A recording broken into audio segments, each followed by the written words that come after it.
Today I'm going to be talking about the history of segregation. Introduction. The history of segregation started back in 1865 that dictated most aspects of black people's lives, including where they could work and live. Segregation soon became official policy enforced by a series of Southern laws. Legislators segregated everything from schools to residential areas to public parks to theaters to pools to cemeteries, asylums, jails, and even to communities. Thesis statement. Segregation in the past has had a significant impact on shaping the social and racial dynamics of our country. So, what is segregation and how does it differ from integration? So, segregation means like keeping different groups of people apart based on their race or ethnicity. It is like having separate schools, bathrooms, and even neighborhoods for different races. Integration, on the other hand, means bringing people from different races or ethnicities together and treating them equally. It's about everyone being able to live, work, and go to school together without any barriers or discrimination. Inte- Integration promotes unity and equality among all people.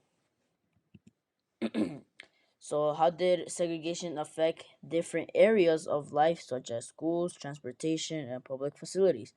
So, these policies and practices systematically denied black people access to well resourced and opportunity rich neighborhoods, while denying the neighborhoods where they and other people of color live access to resources and investments, leaving them with failing schools in indicate services, physical and environmental. Black children in racial isolated schools perform less well on standardized tests. Their graduation rates are lower and college attendance is lower. How long does segregation last? So segregation started about 1865 and lasted to 1965. And these are the most relevant facts. Uh, Jim Crow laws. The Jim Crow laws were state and local laws introduced in the southern United States in the late 19th and early 20th centuries that enforced racial segregation.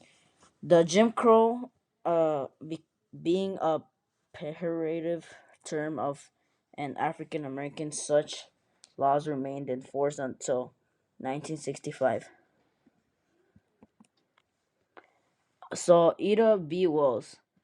Memphis teacher Ida B. Wells became a prominent activist against Jim Crow laws. After refusing to leave a first class train car designated for white people only, she devoted herself to fighting Jim Crow laws when she took on lying threats, forced her to leave Memphis, and those death threats drove Wells from Memphis, but she was not silenced and would find her home in Chicago. Isaiah Montgomery. Not everyone battled for equal rights within white society. Some chose a separatist approach. Convinced by Jim Crow laws that black and white people could not live peaceably together, formerly enslaved, Isaiah Montgomery created the African American only town of Mount Bayo, Mississippi in 1887. And who was the important figure in the fight against segregation? So Martin Luther King, he organized and led marches for blacks' rights to vote, desegregation, labor rights, and other basic civil rights. On August 28th, 1963, the March on Washington for Jobs and Freedom became the pinnacle of Martin Luther King's national and international influence. And one of his important quote was, "Injustice anywhere is a threat to justice everywhere. We know through painful experience that freedom is never voluntarily given by the oppressor; it must be demanded by the oppressed." And Martin Luther King Martin Luther King's greatest civil rights accomplishments that led to the end of segregation was he used nonviolent resistance to overcome racial injustice and end segregation laws and became the most visible leader of the 20th century civil rights movement. And some of his accomplishments were he broke barriers with the Birmingham campaign, and he gave a speech that altered the course of history. He was the youngest person ever to receive the Nobel Peace Prize, and he was the leader of the Montgomery bus boycott, and he founded the Southern Christian Leadership Conference, and he led a great march on Washington. He changed the world through peaceful protest. So, my conclusion: the history of segregation is that it was a dark and shameful chapter in our society.